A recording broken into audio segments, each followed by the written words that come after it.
I think the docs are the ones that really need to consider this alternative income stream themselves as well, just for diversification, if nothing else. I look at it, when I left Baylor, we had a $1.5 billion endowment. And even there, they had the traditional stocks and bonds allocation that all your financial advisors try to push. But they evolved into having 12% of that portfolio in real estate. Oh, wow. And so if it's good enough for the big boys, it's good enough for guys like you and I. Welcome to the Real Estate Mogul MD podcast. Thanks for tuning in and taking control of your financial future. This is a show where we not only motivate and inspire, we give you actionable real-world experience to help you live life by design.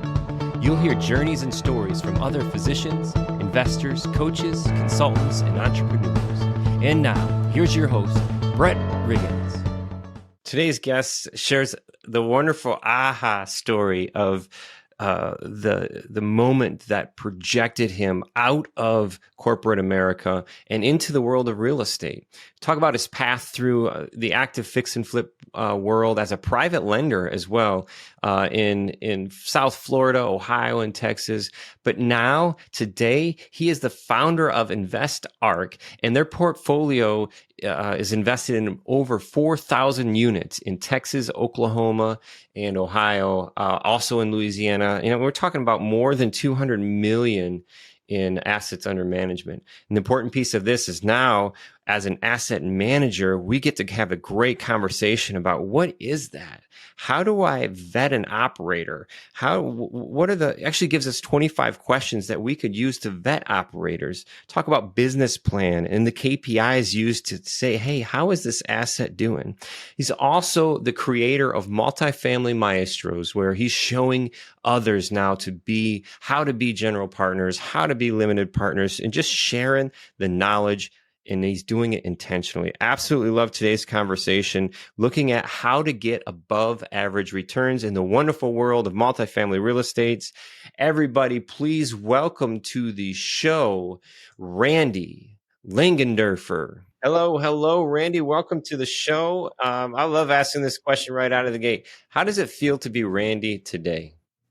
How does it feel? Wow, Brett. Well, thanks for the opportunity. And it feels great to be Randy today, because Randy has made a significant change a year ago in his life, of leaving the corporate world, a long run in the healthcare industry specifically, doing what I want to do for a change, and working around my schedule versus around somebody else's schedule. And I live in Houston, Texas, and it's a drop dead gorgeous day in Houston, Texas today. So yeah. So what's the temperature? 80 degrees. 80 is that nice little pleasant point. It is awesome. I think one of the first times I went to Texas, there was actually snow flurries, and I was like, what? And that's when I lived in Michigan. Yeah, I lived in Michigan, and I come down there, I'm like, no, this is perfect timing. But hey, you were, before we came on here, you were telling me, Randy, just a little bit about an aha moment that you had, and you briefly, danced around it there a little bit because you made a change. What exactly? I guess give us a little bit of background on your professional history summary, and then walk us right into that aha moment. So happy to, Brett. I was long running and worked at ProMedica Health Systems, you're probably familiar with, in Toledo, Ohio, University Hospitals Health Systems in Cleveland.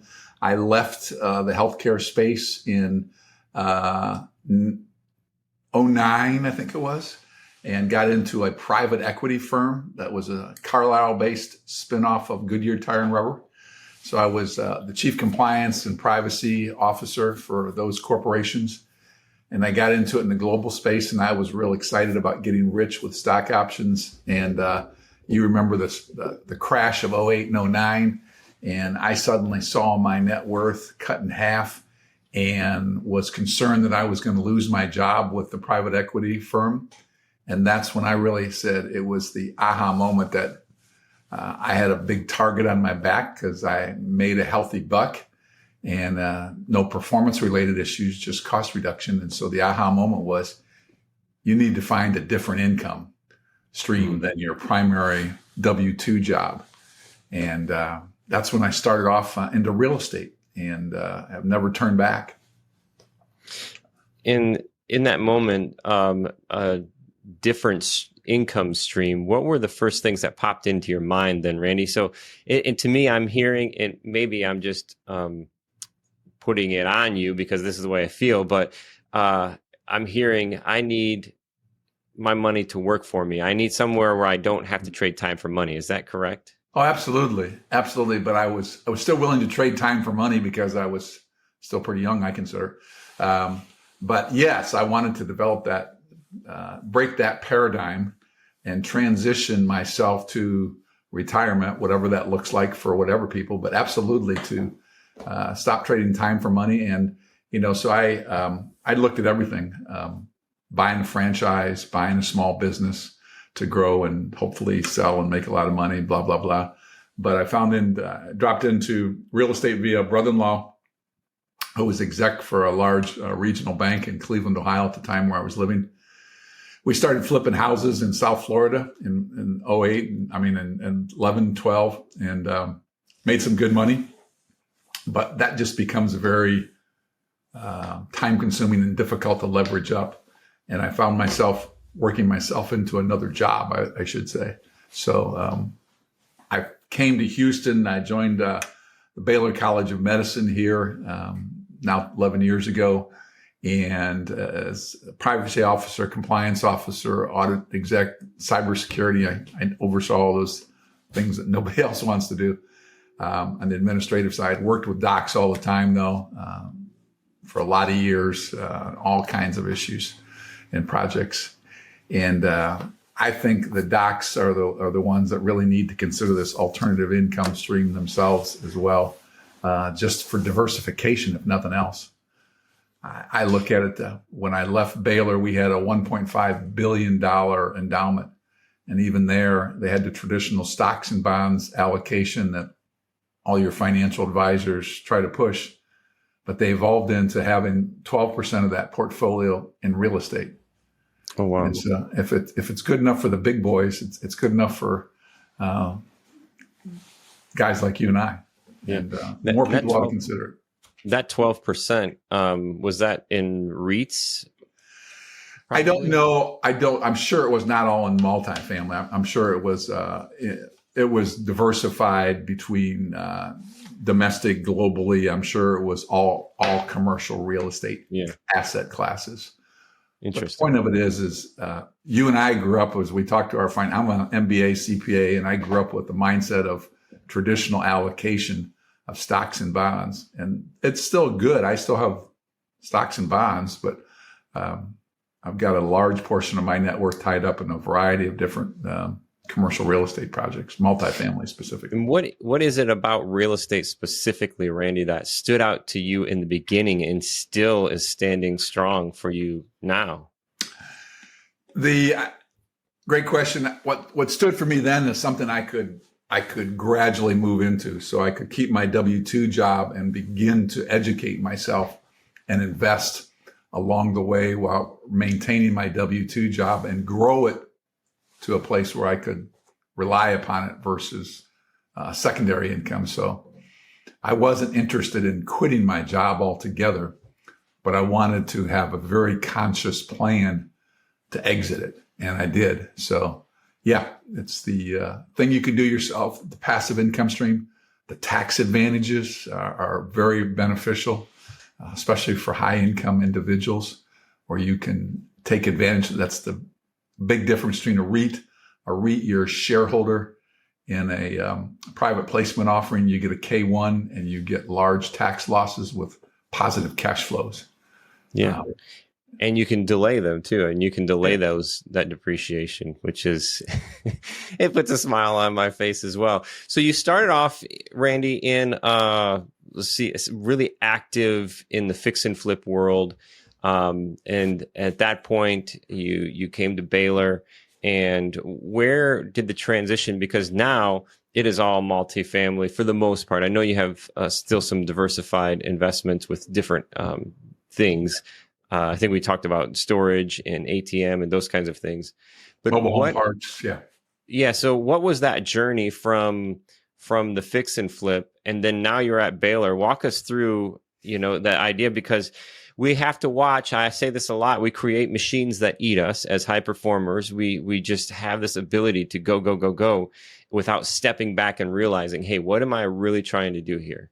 And in that moment, in active real estate investing, it's easy to do where you're buying yourself another job. And I hear this a lot too. It's like, oh, I have this property. I thought about doing an Airbnb, and I'm just like, be careful, because you're going to turn your property that you love and that you escape from a world from into a job. So what point did that take effect in the direction from active to more of a passive? That is so spot on in my own life. I live that. So I started in this fix and flip, and I said I was living in Cleveland, Ohio. A partner of mine, we were hard money lenders to a group in South Florida, Dade County specifically, buying and flipping houses. Successful. Came to Houston, as you said, and I started attending some of the large groups here, educational groups. And I got involved in some flips here. But to your point, it's just really hard to scale. And every time you're turning an asset, every 3 to 6 months, I had to learn a new market. I had to study the comps. I had to find people that would do the rehab. I had to find just teams to work with. And it can be done, as you said. It's not brain surgery, but it just becomes very time consuming.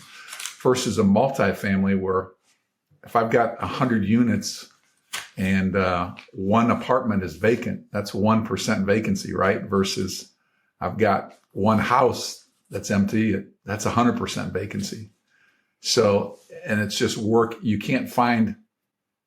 And generally in single family houses, until you get a very big portfolio, you're either going to have to develop your own team, or it's difficult to find a property manager to manage 50 different houses. Mm-hmm. And it's easy to find a professional property management company that will manage a 50 unit or 100 unit apartment building at a reasonable cost. So again, you're mitigating risk. I don't want to be an operator. I was an operator. My first house was a house hack. My wife and I learned then I don't ever want to do that again. So hire professional people. I'm today an asset manager. I get on a call once a week with the property manager, and we talk about the business plan and how it's going, and are we getting the right kind of tenants we need, our maintenance requests, the lead flow, et cetera, et cetera. So it's much more passive. I mean, I go out to the properties periodically, maybe once a quarter, maybe every 6 months. But it's not like a house that I have to go check on and make sure the tenant's not tearing it apart. I want to dive into this asset manager thing.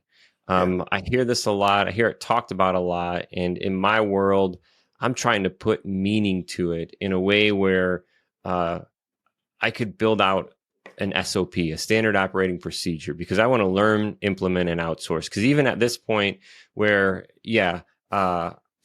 I'm learning, but at the same time, even that piece, there's an active piece in here. It's okay. I want to be able to move on and get past this. So if I were looking at this asset manager role, how do I develop, or what are some things for you that really stand out? And I'm talking, Randy, like KPIs, sure, dashboards, resources.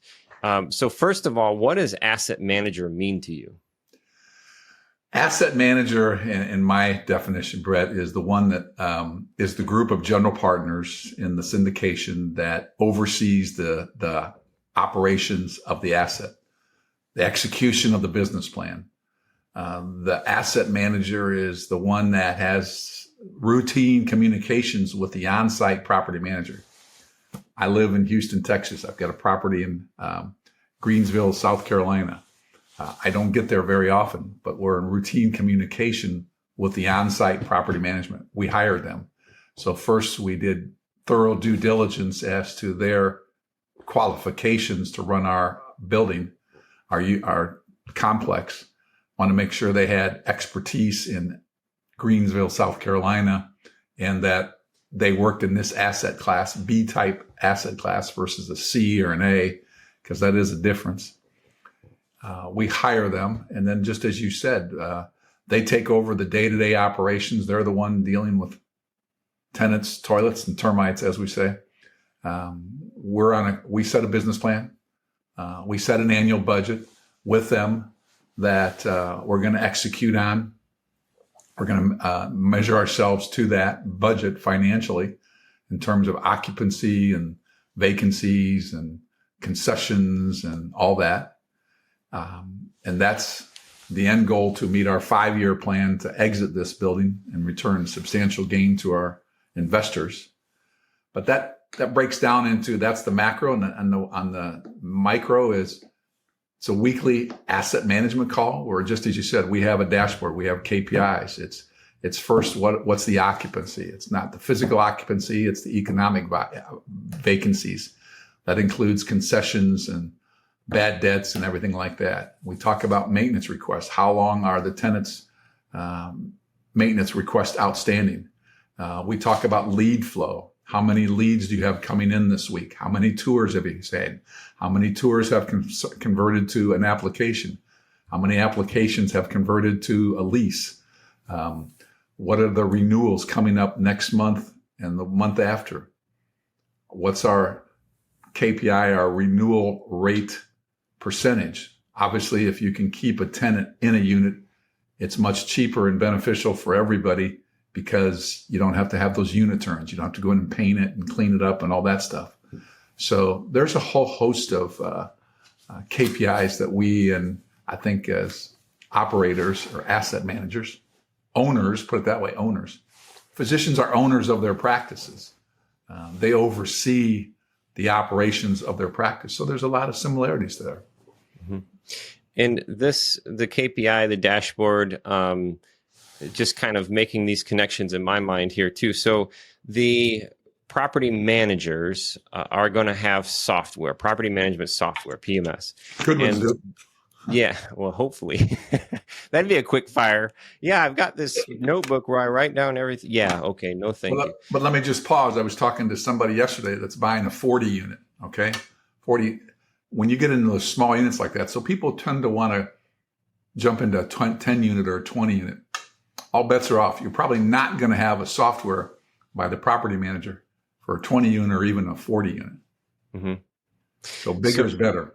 Yeah. So this direction, which I think there's a hole in the market right there, from single family up to like that 40, 50 unit, or even if I have 40 or 50 single family units, I still want to look at this as an asset manager. And I want to talk these numbers that we're talking to. So the property manager is likely to have a PMS, a property management software, AppFolio, Propertyware, these kinds of things. And they probably produce the financials for you to look at these things. And I don't even know if they track applications in there, or if those numbers are hand tracked somewhere else. Is there a CRM system that plugs into? I mean, how are we tracking calls, appointments, tours, applications? How are those tracked?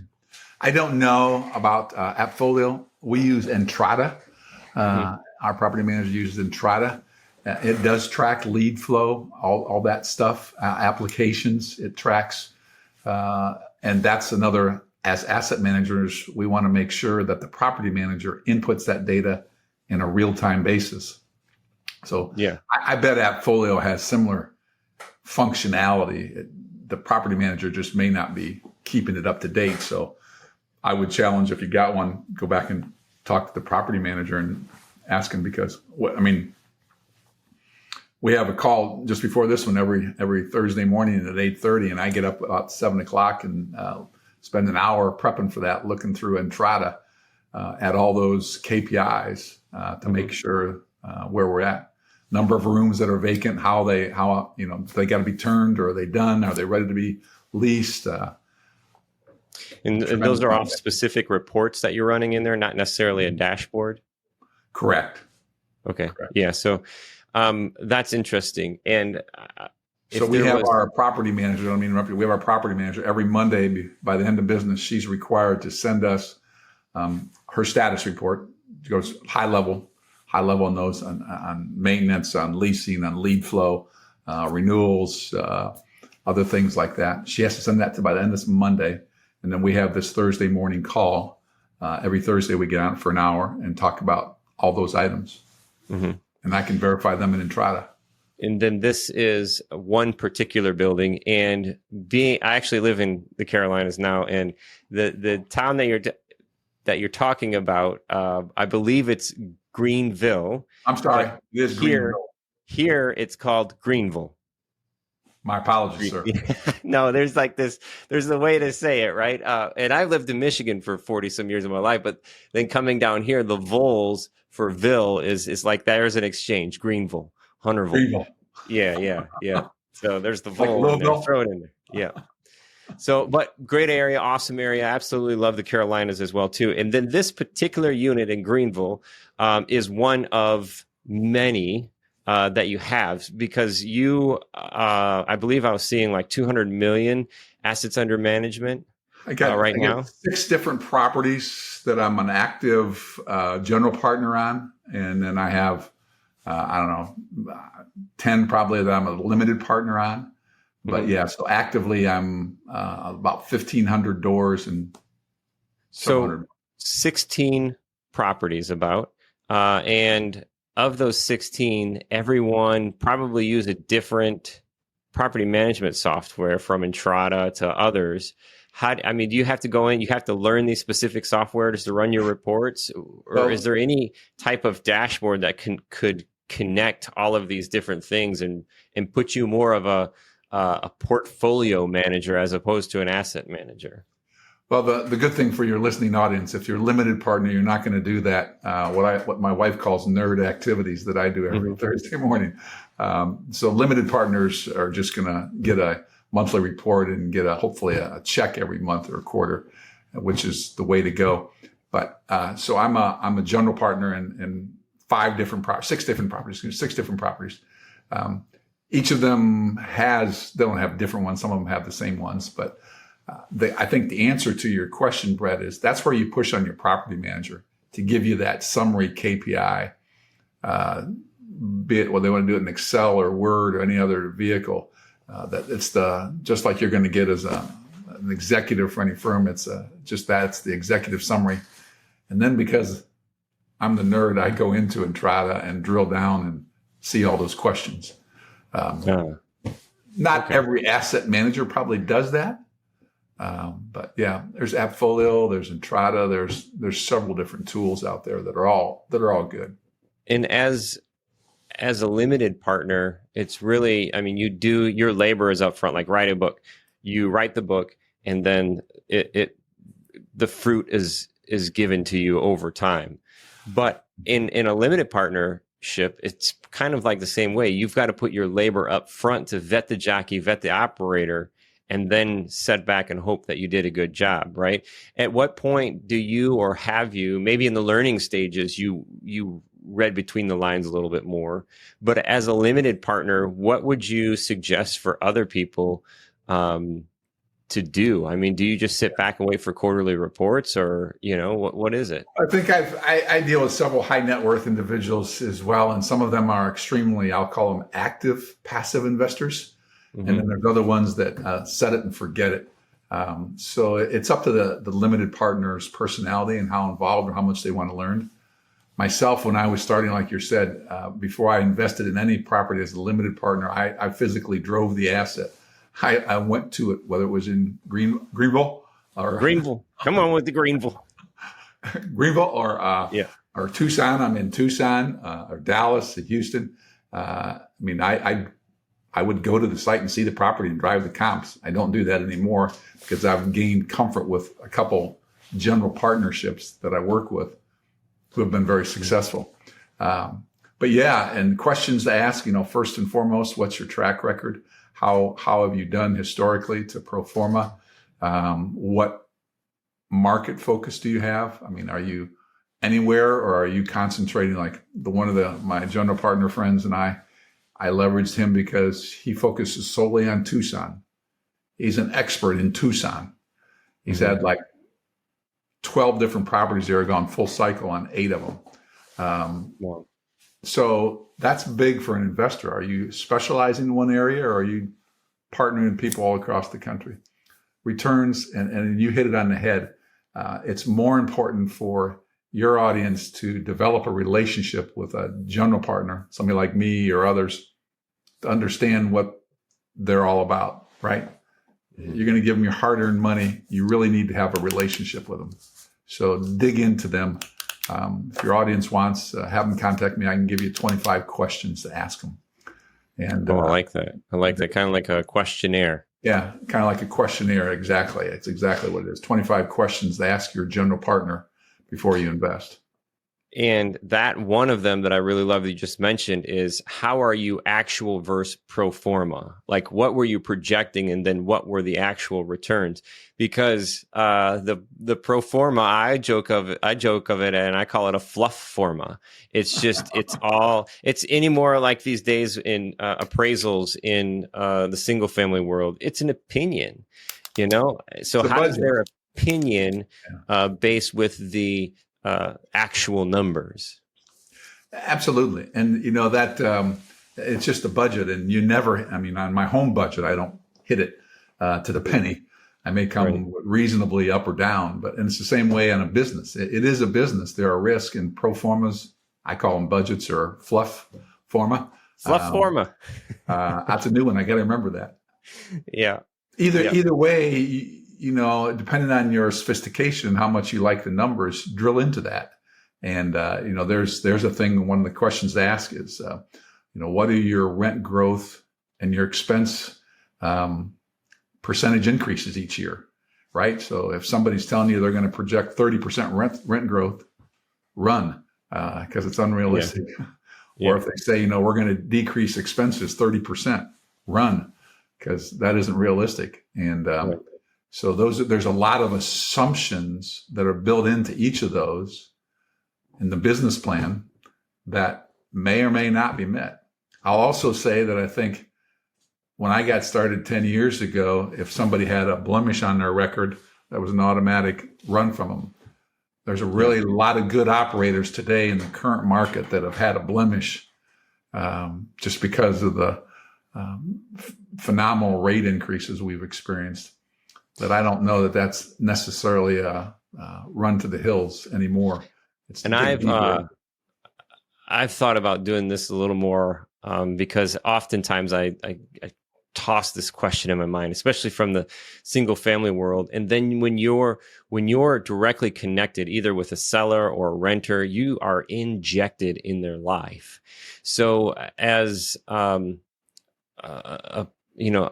believer in Christ, a believer in Jesus, in the way that Jesus sees others, and do as you do unto others, you do unto me, those kind of things. How do we separate that in the world of real estate? And what you were just saying there was really interesting, because when I'm looking at an operator, I'm not looking at them in the eyes of Jesus. If you made a problem, that's a problem, right? I can't forgive you for that when we're vetting them out, right? Well, you've hit on a really sore subject with me, because my wife, I always said, we're people of faith, and we tithe, and Joy says, well, why don't you tithe on the profits? And I go, well, because we flip it and do the next one, and we will, and eventually end of the estate planning, et cetera. But, and I always say, I give charity in my own, I don't give it on my business. Especially to non-paying tenants. I don't know, but oh, you have to be intentional. And I've struggled with this as well too. Yeah. If you're unintentional in the way that you give, it takes away. This is all my perspective in that non-paying tenant thing. It's like you have to be business, and the proper business, when you're contractual, when you do things you say you're going to do, all of these things, that allows you the ability to tithe to give, and you do it intentionally. To not necessarily those who deserve it. Not that we're not here to judge in that particular respect, but you can do it better. I feel that's just my perspective. Yeah, and even in as many biblical representations of Christ administering justice. So I want to be sympathetic and empathetic to tenants who can't pay. Mm-hmm. But there is a long process that sometimes is really lengthy to get somebody out of a unit. And you and I have probably seen too many examples of somebody destroying a unit on their way out. And oh man, I got Man. several stories. I'm sure you do too. It's sad. Yes. Yeah, that could be a whole nother podcast in and of itself. Yeah. What So things have to do.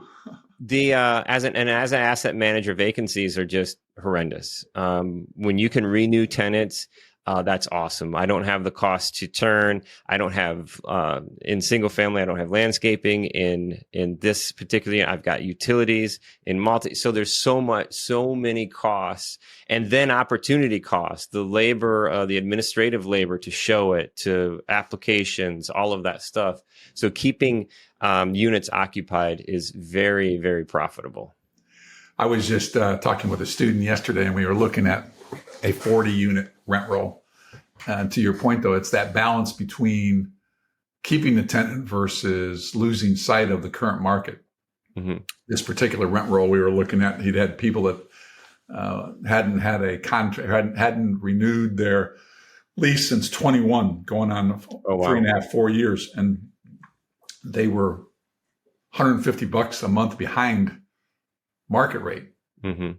And so that is also the other delicate task to monitor, is making sure you keep current market rates, but also you want to retain tenants and where that balance is. So and the volatility and the stabilization process too. If you're stabilizing, keeping that income coming, if they're relatively close. Now, if you acquire something or you're sitting in and they're $200-$300 under market rent, then it's bye-bye, baby. To get that stuff done, depending again on your cash flow piece, because where are your reserves? There's so much that goes into this. I had one more story it made me think of in the eyes of Jesus thing. And I had a family member that was working for us when we were early on acquiring units, and we were, managing all of our own stuff. And they were just so nice. And they were just so caring, and they'd be like, "Oh, Brett, but it's this and so in that story," and it's just, to me, it's like I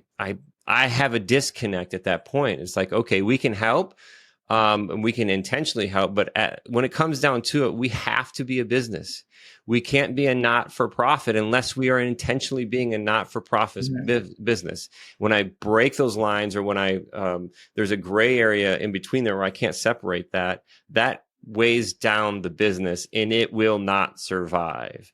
So these questions that we're asking people, especially vetting people, when it comes to asset managers, property managers, just a great overall 25 questions on this questionnaire. Can we reach you at investarc.com? Is that the best place? Yeah, invest-arc.com. There's a contact me on there, or it's just first name dot last name at invest-arc.com. Send me an email, and I'm happy to tell any of your listening audience the 25 questions to ask your general partner before you invest with them. Awesome. And that's from years of experience, many full cycle deals, actual to fluff forma reviews, through some big wins. Yeah. And through some rough stories too, I'm sure. That's, like I say, the worst tenant stories. Oh my goodness. My eyes are rolling and my head shaking for the listeners. It just takes me right back to the moment of those instances when I think about it. But you mentioned, I had to interrupt you, but that's why your listening audience should consider passive investing. Yeah. With the right people. They let Brett do it, or they let Randy do those headaches. Yeah. The illustration we always talk about is the airplane, right? The pilot's in the front. He's worried about weather control, the traffic control, everything, all the space, versus he's the general partner, and the limited partner is the one in the back of the plane sipping their favorite beverage, reading a book. Yeah. And they land. And it's knowledge and experience without the scars, for sure. Yeah. And this also, I heard you say that you were coaching as well too. And this is also another website you told me about, is multifamilymaestros.com, maestros.com. And we'll put this in the show description as well too. What is Multifamily Maestros? So I had a buddy of mine, and we have both been in this for 10 plus years, and got several assets. And it is really and generally a desire to give back to those who are intentional, very intentional. Yes. And we're both products. I attended I'll just mention some of them. I came to Houston, Lifestyles Unlimited, Sumrock, Rod Khalif's organization. I've been members of all those. Great organizations, nothing wrong with them. But we intentionally wanted to create a smaller community with more hands-on discussion and group meetings and stuff. So we've created a course, online course that you can take at your own pace.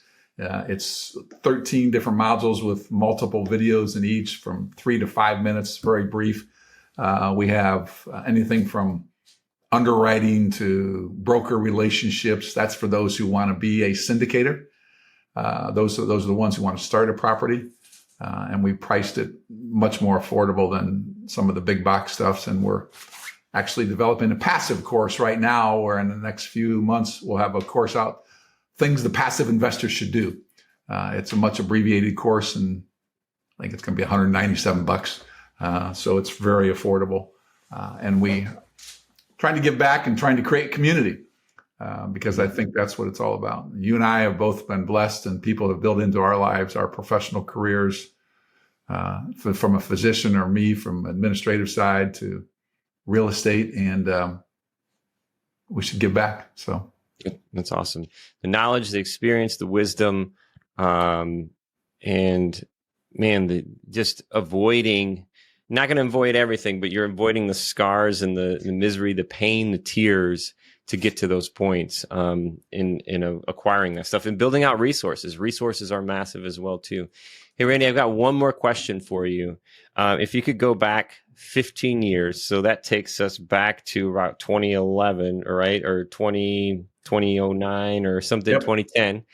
And if you could go back with the knowledge and the experience that you have, go back to around 2010, and you were sitting beside somebody that was maybe on a similar path to you. Maybe they're in corporate, and hadn't had that aha moment yet.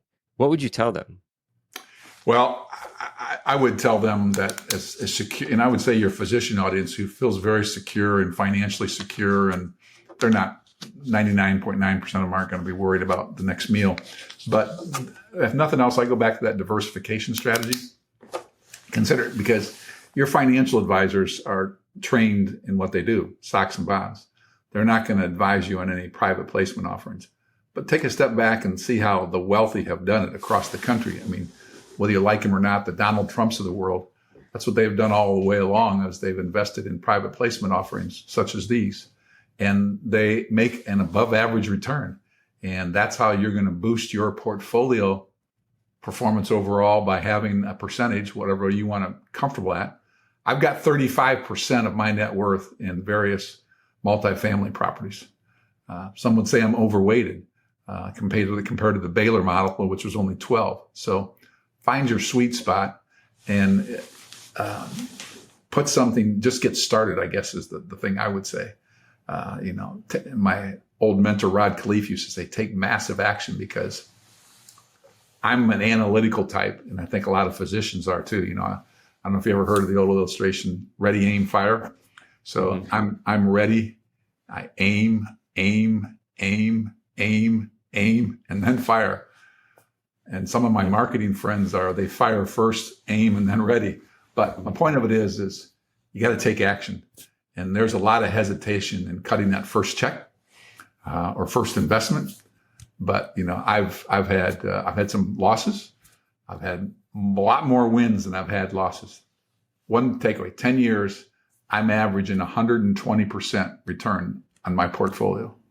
Wow! For all the ones I've gone for. So my listening, 100% is double my return. So I've more than doubled my investment over those properties that have gone full cycle on average. Even including those losses? Even including those losses. Nice. So, because that would be kind of a fluff formula if you didn't include those losses. Yeah, and I can talk about, that's another whole podcast. I've had one that had zero. I had one that lost. Yeah. But I've had some really nice wins, 4 or 5x multiples. Oh wow! And those are probably fewer and farther between now. And that doesn't even take into consideration the tax consequence. Mm-hmm. Because in all those, you're having massive passive losses build up to offset against your passive gains. And Another whole story. I can go into that and talk about that. That's awesome. That's awesome. We'll have to have you back on again and talk about those case specific or story specific. And we're going to include the horrible tenants stories too in that episode. Let's How about do it. that? Let's do it. If we can not scare you away with this, then take action. Not only take action, Randy, but massive action. And that's a gentleman by the name of Jim Rohn always said that as well too. Yep. Great Awesome, guy. dude. Well, we've got the website. I'm going to put both these in the description here, the invest-arc.com and then the multifamilymaestros.com. We'll put those in the description, show description, show notes. Randy, thank you so much. Thanks to you, Brett. Thanks to the listening audience to staying in tuned, and look forward to staying in touch. That's awesome. And to the listeners out there today, you know the spiel. Thank you for your time, but better yet, thank you for your attention. And if you put your attention towards massive action, just get started now, like Randy's saying. This is the way to do it. This is the way to grow and have your aha moment and get past it, get through it, and go to the place where you want to be because you can. Right? Not because you have to. I don't want to work because I have to. I want to work because I want to. And this will allow us to put our attention intentionally to give back as well too. If I'm not forced to do these things and just create this lifestyle where I have to trade time for money constantly. So where's your aha moment? Hopefully you've had it or you're going to have it soon. It gives me goosebumps to think about it. Thank you for your time today. This is the Real Estate Mogul MD.